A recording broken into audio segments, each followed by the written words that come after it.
आज हम बात करने वाले हैं उस प्रेम कहानी के बारे में जो पहला प्यार तो नहीं है पर पहले प्यार से कुछ कम भी नहीं है।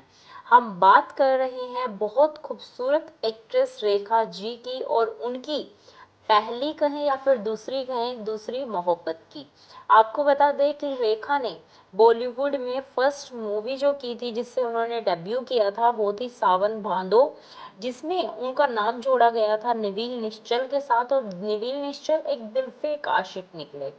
और बाद में उन दोनों ने आस्था मूवी के दौरान बहुत सारे बोल्ड सीन दिए बट वो स्टोरी जो थी उनकी वो परवान नहीं चढ़ पाई। और इसके बाद कह सकते हैं कि असल में पहली मोहब्बत थे जितेंद्र, जिनकी एंट्री हुई रेखा की जिंदगी में।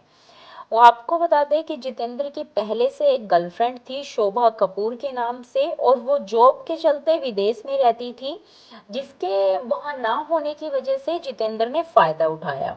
रेखा और जितेंद्र की कहानी लव स्टोरी कम और डिस स्टोरी ज्यादा लगती है। आपको बता दें कि उन दिनों उम्दा अदाकाराओं में से एक थी रेखा, जो फिल्मों से तो नाम कमा ही रही थी, साथ में अपने बयानों से भी सुर्खियों में थी, जिससे लोग हजम नहीं कर पा रहे थे।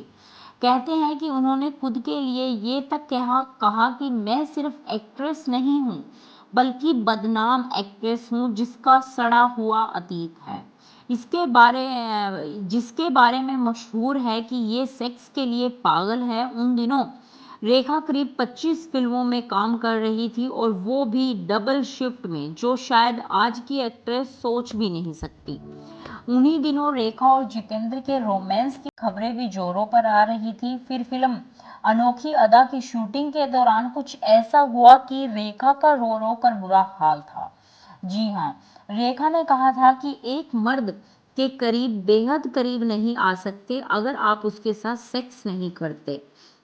ऐसी बोल्ड स्टेटमेंट के लिए जाने जाने वाली रेखा, और रेखा का भी दिल तोड़ा गया एक बार नहीं बहुत बार, पर इस बार ये पहली मोहब्बत जैसा था तो इसमें उनको ज्यादा हर्ट किया।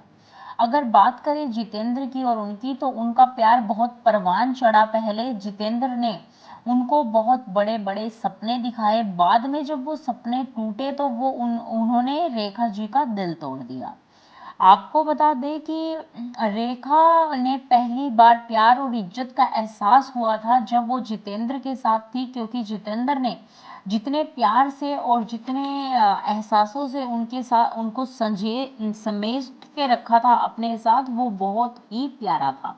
कहते हैं कि शिमला की बर्फीली वादियों में फिल्म की शूटिंग होते होते ही रेखा और जितेंद्र के रोमांस के किस्से भी मशहूर खूब सुनने को मिलते थे। हालांकि चर्चा ऐसी होने लगी कि जितेंद्र ने रेखा से अपनी नजदीकियों को बढ़ा दिया है। आपको जानकर हैरानी होगी कि इससे पहले तक रेखा का इंडस्ट्री में मजाक ही उड़ाया जाता था, लेकिन जितेंद्र ने उनसे काफी सलीके से बात शुरू की थी। यासिर उस्मान ने अपनी किताब में यह तक लिखा कि इन्हीं नजदीकियों के बाद से रेखा को पहली बार प्यार और इज्जत का एहसास हुआ था। जितेंद्र को देखते ही उनकी आंखों में से एक चमक आने लगती थी और शिमला के सेट से शुरू हुई उनकी दोस्ती मुंबई लौटकर भी जारी रही। इसी से साथ लॉन्ग ड्राइव से लेकर डिनर डेट का सिलसिला खूब चला, दोनों का प्यार खूब परवान चढ़ा। और इसके बाद एक ऐसी घटना हुई जिसने रेखा को तोड़ कर रख दिया। आपको बता दें कि जब रेखा जी अनोखी अदा की शूटिंग कर रही थी तो उस दौरान उन्होंने कुछ ऐसा सुन लिया जिसके बाद वो अपने आप को संभाल नहीं पाई। आपको बता दें कि जितेंद्र ने रेखा के बारे में कुछ ऐसी बातें कही जिससे वो बहुत ज़्यादा परेशान हुई। उन्होंने कहा कि रेखा, जहाँ पर सारे क्रू मेंबर्स बैठे थे और जितेंद्र बैठे थे, जितेंद्र ने सबके सामने कहा कि रेखा मेरा बेस्ट टाइम पास है। और जो पीछे से रेखा ने भी सुन लिया। तो जैसे ही जितेंद्र ने रेखा के लिए कुछ ऐसा कहा तो जिसे सुनकर उनकी आंखें भर आई, और कहते हैं कि उनके जूनियर आर्टिस्ट से जितेंद्र ने रेखा के लिए अपनी राय बताई थी।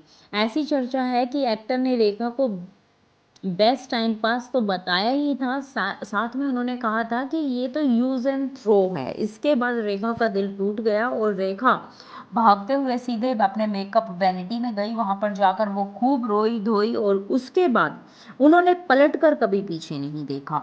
इस बीच शूटिंग भी कई दिन कैंसिल रही और बाद में शूटिंग को कंप्लीट किया गया, पर शूटिंग तो कंप्लीट हो गई पर रेखा का जो मन बन गया था वो नहीं पलटा। वो कभी भी जितेंद्र की लाइफ में उन्होंने झांक कर नहीं देखा। वो दिन था और आज का दिन है, जितेंद्र की और उनकी कोई भी ऐसी खासी बातचीत नहीं है।